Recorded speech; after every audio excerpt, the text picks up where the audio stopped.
আসসালামু আলাইকুম। ঈদ মোবারক সকলকে জানাই। আজকে ঈদের দ্বিতীয় দিন, মোটরসাইকেল নিয়ে বেরিয়ে পড়ছি। আজকের আমাদের উদ্দেশ্য হচ্ছে নওগাঁ পাহাড়পুরের দিক যাওয়া। আসলে পোলো ট্যুর দিতেছি আজকে। তো বলতে গেলে কালকে পর্যন্ত ডিসিশন ছিল যে পাবনার উপর যাব, কিন্তু আমার বন্ধু আসলে সম্মতি দেয় নাই আমাকে, যার কারণে এখন নিজের পথ নিজেই দেখতেছি। যদি তোর ডাক শুনে কেউ না আসে তবে একলা চলো রে, সেই নীতিতে বিশ্বাস করে আজকে মোটর সাইকেল নিয়ে বেরিয়ে পড়লাম পাহাড়পুর। নওগাঁ পাহাড়পুরের দিক যাচ্ছি। হ্যাঁ, আজকে আমরা নওগাঁ পাহাড়পুরটা এক্সপ্লোর করে দেখবো একা একা। যদিও আমার ইউনিভার্সিটির ফ্রেন্ড একটা আছে এখানে, সে বলছে আসলে সমস্যা নেই, দেখিস। তাও একা একাই আমার ঘোরার ইচ্ছাটা রাখলো তখন। তো রাস্তা অনেক বেশি। থেকে আমি আর কি শেরপুর থেকে আমি আর রওনা দিচ্ছি। তো শেরপুর থেকে প্রায় 76 কিলো ম্যাপে দেখাইলেও দেখা যায় 80 কিলোর উপর চলে যাবে, কারণ রাস্তাঘাট একদিকে চিনি না, গুগল ম্যাপের উপর নির্ভর করে যেতে হবে। তো আশা করি চ্যানেলের সাথেই থাকবেন। এখনো যারা আমার চ্যানেলটিকে সাবস্ক্রাইব করেননি তারা অবশ্যই সাবস্ক্রাইব করুন। তো সম্ভবত আজকেই ঈদের ট্যুর শেষ হয়ে যাবে। তো আজকে ইচ্ছা আছে ট্যুর দিয়ে আসে, মানে এসে বগুড়া এক ফ্রেন্ড থাকে আমার, হাই স্কুল লাইফের ফ্রেন্ড, ওর বাসায় আজকে স্টে করবো। তো আমার ইচ্ছা যে এই গাড়ি নিয়ে 64 ডিস্ট্রিক্ট ট্যুর দেওয়া, কিন্তু বাসার থেকে দেয় না। তো এটাই সমস্যা বর্তমানে। আর মোটর সাইকেল থাকা লাগে ভালো, এই মোটর সাইকেল দিয়ে আসলে 64 ডিস্ট্রিক্ট আমার মনে বলে ট্যুর দিতে পারবো, কিন্তু ওইটা আছে না একটা ব্যাপার স্যাপার, ওই জিনিসটা আসলে কাজ করে না। তো এই গাড়ি দিয়ে কিন্তু বাংলাদেশের একজন আছে রাইডার, আমি তিনি আবু সাইদ ভাই, সম্ভবত লাদাখ ট্রিপ দিয়ে আসছে। তো সে পারলে আমি কেন 64 ডিস্ট্রিক্ট পারবো না? যাই হোক, 64 ডিস্ট্রিক্ট দেয়া যদিও মুখের কথা বলা সহজ, কিন্তু করে দেখানো খুবই কঠিন, কারণ একদিকে ফ্যামিলি প্রেশার, একদিকে সবকিছুর একটা চাপ আছে। তো ইচ্ছা আছে বাংলাদেশের 64 ডিস্ট্রিক্ট আমি মোটর সাইকেল নিয়ে ঘুরে বেড়াবো। এই ইচ্ছাটা আমার অনেকদিন ধরে, যখন যেদিন থেকে আমি মোটর সাইকেল মোটামুটি চালানো শিখি, রাস্তাঘাটে একা একা বের হই, তখন থেকে মূলত আমার এই ইচ্ছা যে আমি একদিন 64 ডিস্ট্রিক্ট মোটর সাইকেল নিয়ে ট্যুর দিব। তো প্রায় আল্লাহর রহমতে প্রায় অনেক কয়েক 5-6টা ডিস্ট্রিক্ট, মনে হয় 5-6টা না, গাজীপুর গেছি মোটর সাইকেল নিয়ে। গাজীপুরে তো চালানি শিখছি, কিন্তু গাজীপুরে আমি ঘুরে দেখতে পাইনি পুরোটা, যদিও গাজীপুর 12 বছর ছিলাম। তারপরে টাঙ্গাইলে তো মোটামুটি সবই দেখা শেষ, সিরাজগঞ্জ তো মোটামুটি সব দেখা শেষ, বগুড়া 1 বছর যাবত বগুড়ায় যাচ্ছি, যে এখন বগুড়ার দিকেই যাচ্ছি। বগুড়াতে মহাস্থানও গেছিলাম গত কুরবানিতে। তো বগুড়াতে দেখার মতো ওই মহাস্থান গড়ি আছে, আরো আছে আশেপাশে। তারপর গত ঈদে আবার গেছিলাম সিরাজগঞ্জ, গাজীপুর, মেঘাই ঘাটে। যদিও তখন আমি ব্লগ করতাম না, ব্লগ করাটা শুরু হয়েছে মূলত 25 সালের লাস্টের থেকে। যাই হোক, তার আগের থেকে আমি এই মোটর সাইকেল নিয়ে ঘুরে বেড়াই। কিন্তু আমার ইউটিউব চ্যানেল কিন্তু সেই 19-21 সাল থেকে আছে, 19 সাল থেকে কিন্তু আছে ইউটিউব চ্যানেল। তো কখনো মাথায় আসেনি যে মোটর সাইকেল নিয়ে এরকম ব্লগিং করলে ভিডিও গুলো ভালো রেসপন্স পাবো, আপনাদের সবাই কিন্তু ভালো রেসপন্স পাই। তো এই গাড়ি নিয়ে ভিডিও করি, দেখি দেখি আল্লাহ, যাই হোক রেসপন্স পাইলে আমি খুশি। তো এখন আমরা বগুড়া বনানী মোড়ে আছি সম্ভবত। এই দিকটা সোজা গেলে হচ্ছে বগুড়া শহরে চলে যায়, আর বাম দিকে চলে গেলে আমরা বগুড়া আর কি নওগাঁর দিক যাওয়ার ইচ্ছা, নওগাঁর দিকে যাচ্ছি আমরা।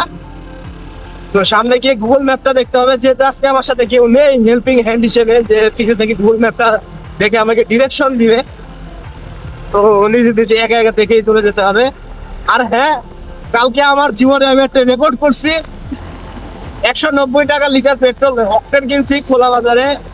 মানে ঈদের দিন ছিল কালকে, যার কারণে আসলে কোনো পেট্রোল পাম্প খোলা নেই। মানে যে কয়েকটা পাম্প খোলা ছিল, একটা পাম্প খোলা পাইছিলাম। 1 ঘন্টা দাঁড়া থেকে আমাকে তারা 100 টাকা, 1 ঘন্টা না 1.5 ঘন্টা দাঁড়া থেকে তারা আমাকে 100 টাকা তেল দিছে। আসলে 100 টাকা তেলে আমার হবে না, কারণ আমি যেহেতু সেই টাঙ্গাইল থেকে নৌকা পর্যন্ত যাবো আবার আসবো। আমার একটা ফুল ট্যাঙ্কি করছিলাম, যদিও আমার বাড়িতে কাজ করছি ইলেকশন বাকি তেল শেষ।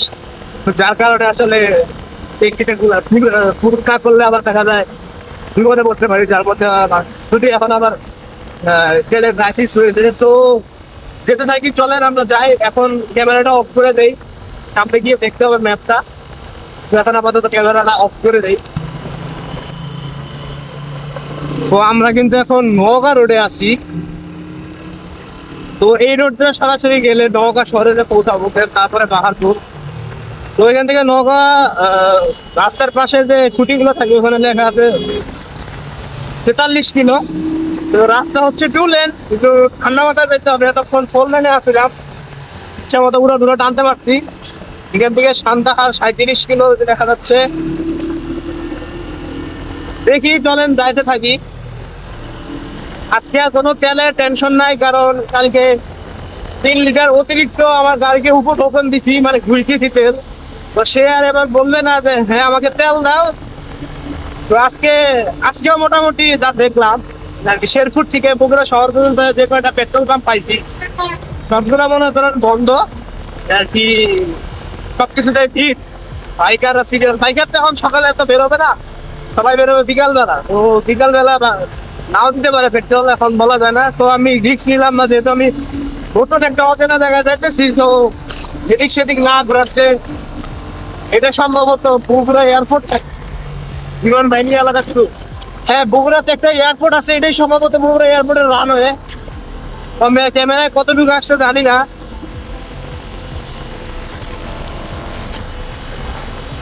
এখান থেকে খুব চাচিয়া দেখাচ্ছে 1500। চলেন যাইতে থাকি, দেখতে দেখতে চলে যাবো। দোয়া করি যাতে বৃষ্টি না আসে, কারণ বৃষ্টি আসতে দেখা যায় বিশাল বিপদে পড়বো এই সমস্ত সেট আপ নিয়ে। আর আজকেও ঠান্ডা ঠান্ডা আবহাওয়া। এই যে বিমান বাহিনী বগুড়া, হ্যাঁ এটাই সম্ভবত এয়ারপোর্ট। বগুড়াতেও এয়ারপোর্ট আছে, টাঙ্গাইলেও এয়ারপোর্ট আছে। এরুলিয়া বিমানবন্দর Bogura, flight instructor school Bangladesh বিমান বাহিনী। এখানে মূলত প্রশিক্ষণ দেয়। তো বগুড়াতে যে আজকে মানে এয়ারপোর্ট দেখতে পারবো এটা ভাবি নাই, আজকে দেখা হয়ে গেল। আসলে কোনো জায়গায় ঘুরতে বেরোলে চাইতে অনেক কিছু দেখা হয়ে যায়। তো আসলে ঘোরা উচিত, প্রত্যেকটা মানুষেরই ঘুরে বেড়ানো উচিত। কারণ ঘুরে বেড়ালে দেখা যায় মন ফ্রেশ থাকে। আর আমরা যেহেতু ইউনিভার্সিটির স্টুডেন্ট, ইউনিভার্সিটিতে যারা পড়ে, বেসরকারি ইউনিভার্সিটি হোক প্রাইভেট ইউনিভার্সিটি, সবাই জানে কি পরিমাণ প্রেশারে থাকি যখন ইউনিভার্সিটিতে ক্লাসগুলো চলে। তো আমার বন্ধ, অফিসিয়াল বন্ধ 23 তারিখ পর্যন্ত। তো তারপর থেকে আবার সেই পাগল হয়ে যাবো আমি, কারণ সামনে এপ্রিল মাসে আমার সেমিস্টার ফাইনাল। সেমিস্টার ফাইনাল মানে বুঝে নিত, সেমিস্টার ফাইনালের আগে ল্যাব রিপোর্ট, তারপরে প্রজেক্ট জমা দেওয়া, তারপরে কো-কারিকুলাম অ্যাক্টিভিটিস, অনেক কিছু দেখা যায়। ঝামেলা আছে, প্রচুর ঝামেলা সামনে আমার জন্য, প্রচুর ঝামেলা ওয়েট করতেছে। তো যত সম্ভব ঘুরে নেই, ঈদের ভিতরে মনটা ফ্রেশ করে নেই। ও ঘুরতে ঘুরতে কই যাই সব বললাম, রাস্তার খুঁজে পাই না, শালা কি একটা অবস্থা। যাই হোক, রাস্তাগুলো খুব সুন্দর এদেশে, একদম পরিষ্কার পরিচ্ছন্ন। গ্রামের ভিতর দিয়ে যাইতেছি, মেইন রোডটা যাই নাই যদিও, যে এখন সম্ভবত জয়পুরহাট, হ্যাঁ এখন আক্কেলপুরের দিকে যাইতেছি। আক্কেলপুর সম্ভবত জয়পুরহাট জেলার ভিতরে পড়ে। আর এই গাড়ি জয়পুরহাট নামে রেজিস্ট্রেশন করা। তো এখন আমরা আর নওগাঁর ভিতরে, নওগাঁ তারপরে জয়পুরহাট এদিকে মানে আসলাম। এতক্ষণ আসতে আসতে দেখলাম চারিদিকে খালি ধান গাছ আর ধান গাছ, দুই পাশে খালি ধানের ক্ষেত, আর মাঝখান দিয়ে এত সুন্দর একটা রাস্তা চলে গেছে। আর ওই যে রেল লাইন, তো এই রেল লাইন ধরে ধরে যাইতেছি আমরা। সামনে আক্কেলপুর রেল স্টেশন পড়বে। তো এখান থেকে আরো 8-15-16 কিলোমিটার দেখাইতেছে। আসলে কই যে যাইতেছি, তাহলে গুগল ম্যাপের ভরসায় যাইতেছি, কি যে আছে কপালে আল্লাহ জানে।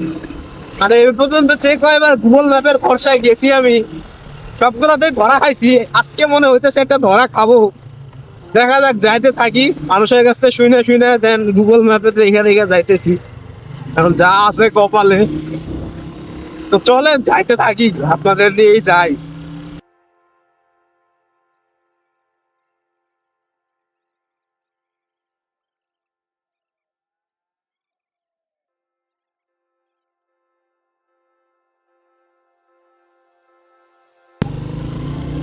হ্যাঁ, এটাই আক্কেলপুর রেল স্টেশন পড়ছে। আমি আমার গুগল ম্যাপটা দেখার জন্য আবার মোবাইলটা অফ করো ক্যামেরাটা। তো যে আক্কেলপুর রেল স্টেশন দেখা যাচ্ছে, যদি জুম করে দেখাই দেখা যায় কিনা জানি না। যাই হোক, আক্কেলপুর দেখা যাচ্ছে। তো এখন ক্যামেরাটা অফ করে দিই, দেখি গুগল ম্যাপে। অবশেষে অনেক কাহিনী করার পর গুগল ম্যাপ দেখে দেখে কোন অজপাড়া গ্রামের ভিতর দিয়ে এসে অবশেষে পাহাড়পুরে এসে পড়ছি। যাই হোক, ভিতরে এখন ঢুকতে হবে। মানে বিশাল বড় ভুল করে ফেলাইছি, মেইন রোডটা না এসে গুগল ম্যাপ দেখা ভিতর দিয়ে আসছি। কোন কোন গ্রাম দিয়ে আসলাম শালা নিজেও জানি না। মিনিমাম 50-10-20 জনের জিজ্ঞাসা করছি পাহাড়পুর কই, পাহাড়পুর কই, পাহাড়পুর কই। যাই হোক, অবশেষে আসতে পারছি। এখন এইটা মনে হচ্ছে মেইন গেট। এখন দেখি ধরতে পারি কিনা, ক্যামেরা বন্ধ করে দেয় আপাতত।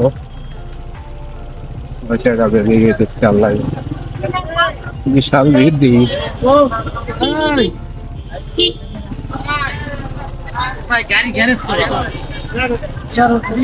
গাড়ি পার্ক করবো কই, বিশাল সিরিয়াল।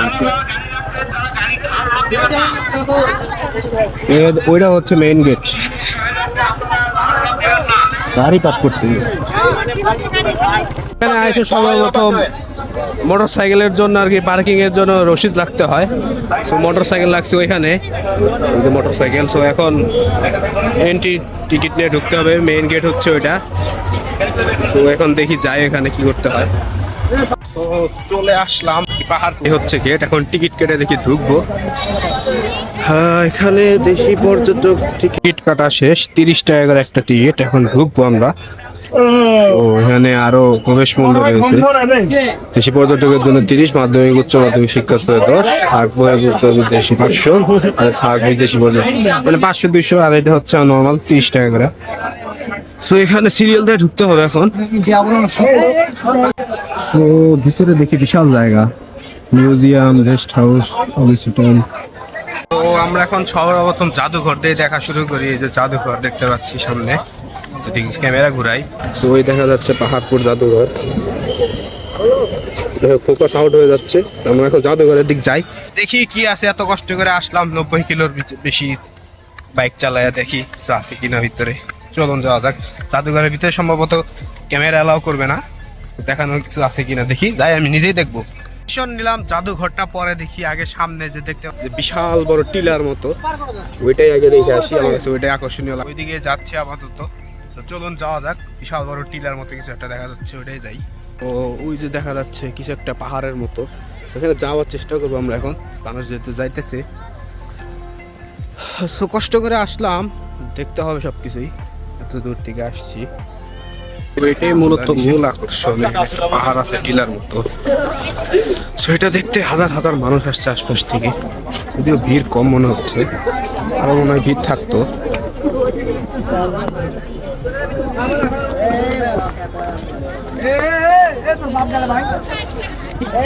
অনেকটা মহাস্থান ঘরের মতো দেখা যাচ্ছে।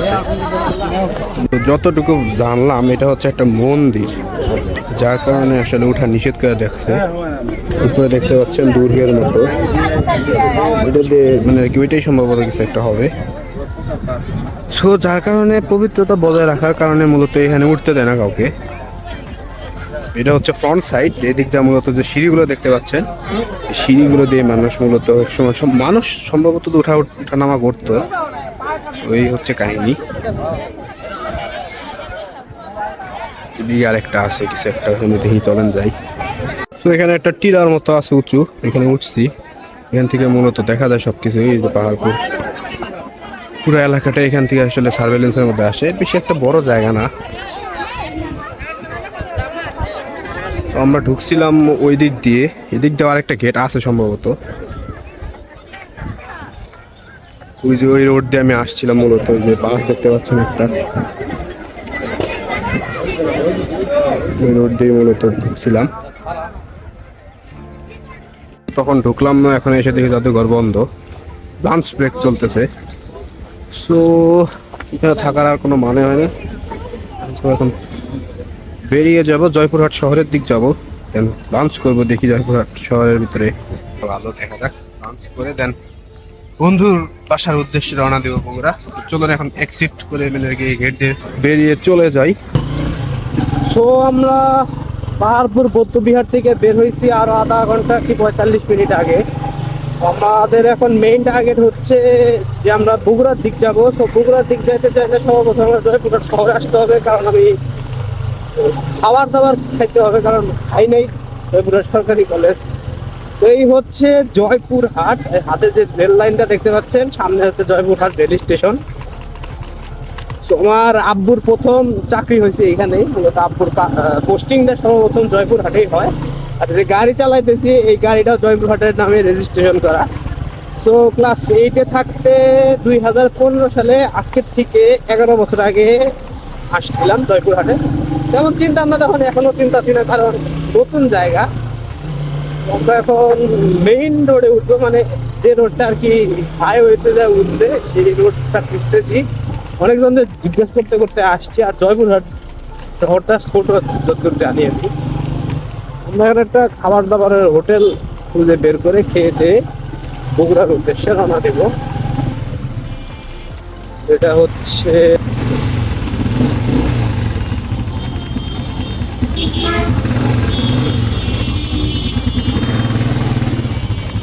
তো এতক্ষণ জয়পুরহাট শহরে আসছিলাম, মানে কারণ যে এই দোকানে খাইলাম। তো আজকে যেহেতু ঈদের পরের দিন, তো কোনো দোকানপাট খোলা নাই। এটা হচ্ছে জয়পুরহাট রেল গেট। আমি এখন বগুড়ার উদ্দেশ্যে রওনা দিব। এই রোড ধরে সরাসরি চলে গেলে বগুড়া ঢাকা হাইওয়েতে উঠতে পারবো। তো আমরা এখন জয়পুরহাট শহর ক্রস করতেছি। এটি হচ্ছে rail gate Joypurhat, Gazipur rail গেটের মতোই অনেকটা।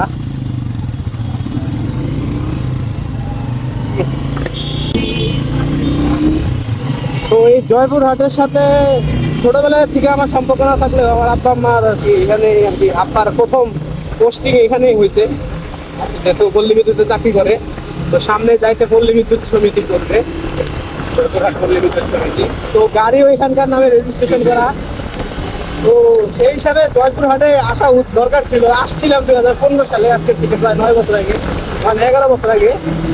তো তখন আসলে অন্য ছিল, অতটা মনেও নাই, সাজানো গোছানো ছিল না। হাওয়া দেওয়া দরকার গাড়িতে। একটু আগে এইদিকে আসছিলাম, মনে করেন হোটেল খুঁজতে খুঁজতে, এখন এই হতে পারে কি হাওয়া দেওয়ার লোক আসছে নাই। যাই হোক, হাইওয়ের একটা পাম্পের থেকে মানে যে কোনো গ্যারেজ থেকে সামনে পিছিয়ে 2টা 4টাতে হাওয়া দিতে হবে, কারণ ভালো পরিমাণ যখন সোমপুর মহাবিহার পাহাড়পুরে যাওয়ার সময় বিভিন্ন ধরনের রাস্তা দেখে দেখে গিয়েছি, তো যার কারণে দেখি হাওয়া কমে গিয়েছে। এখন হাওয়া দিতে হবে। তো এখন আমরা বগুড়ার উদ্দেশ্যে বেরিয়ে পড়লাম। আমরা জয়পুরহাট থেকে রওনা দিয়েছিলাম। এখন বগুড়া দিনমাথা, এই যে সামনে রেল ক্রসিং আছে, রেল ক্রসিং দিয়ে আমরা এখন জাহাজের দিকে চলে যাবো। বন্ধু মাহিমের বাসায় উঠবো আজকে রাতটা, কারণ এখান যদি আমি আবার এই জয়পুরহাট থেকে টানা যদি আমি আমার গ্রাম পর্যন্ত চালা যায়, আমার পাওয়া যাবে না। আমার এমনি অলরেডি খুব ক্লান্ত লাগতেছে। তার মধ্যে দুপুরে খেয়ে দিয়ে নিয়ে আরো গাড়ি চালালে আরো ঘুম ঘুম পায়। তো আজকে রাত্রে এখানে স্টে করবো, কালকে সকালে উঠে আসলে বাইরের উদ্দেশ্যে আবার রওনা দিব। তো আজকের দিনটা ভালোই গেল, অনেক কিছু দেখা হলো আসলে। এই যে দেখতে পাচ্ছেন হাতের বামে হচ্ছে ঢাকা চলে গেল, আর এদিক দিয়ে সম্ভবত বগুড়া, তারপরে গাইবান্ধা, রংপুর এদিক যাওয়া যায়। তোমরা এখন হাতের ডানে চলে যাবো। বগুড়া আসলে আসলে মাথার অভাব নাই, 7 মাথা 4 মাথা 3 মাথা সব, কিন্তু মাথার অভাব নাই, মাথা মার্কা মরে। কোন দিক থেকে আসতেছে কিচ্ছু বোঝা না। ঢুকে বললাম বন্ধুর বাসার গলিতে। সর্বশেষ আসছিলাম 2024 সালে। খুব একটা দিন গেল, খুবই হ্যাপটিক একটা দিয়ে গেল। তো শেষের দিকে ব্লক রেড লাইন ধরে সামনে গিয়ে আমার বাসা অবশ্য চিনি আমি, এখানে গিয়ে ওকে ফোন দিতে হবে।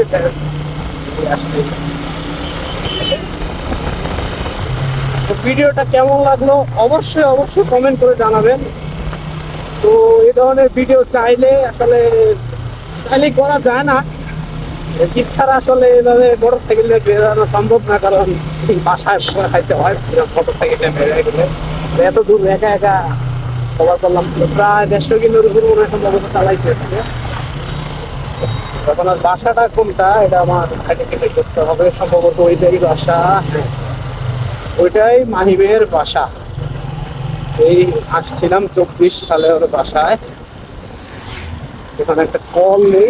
আজকের ভিডিও এই পর্যন্ত। সকলে ভালো থাকবেন, সুস্থ থাকবেন, আর হ্যাঁ, চ্যানেলটাকে সাবস্ক্রাইব করবেন। ধন্যবাদ।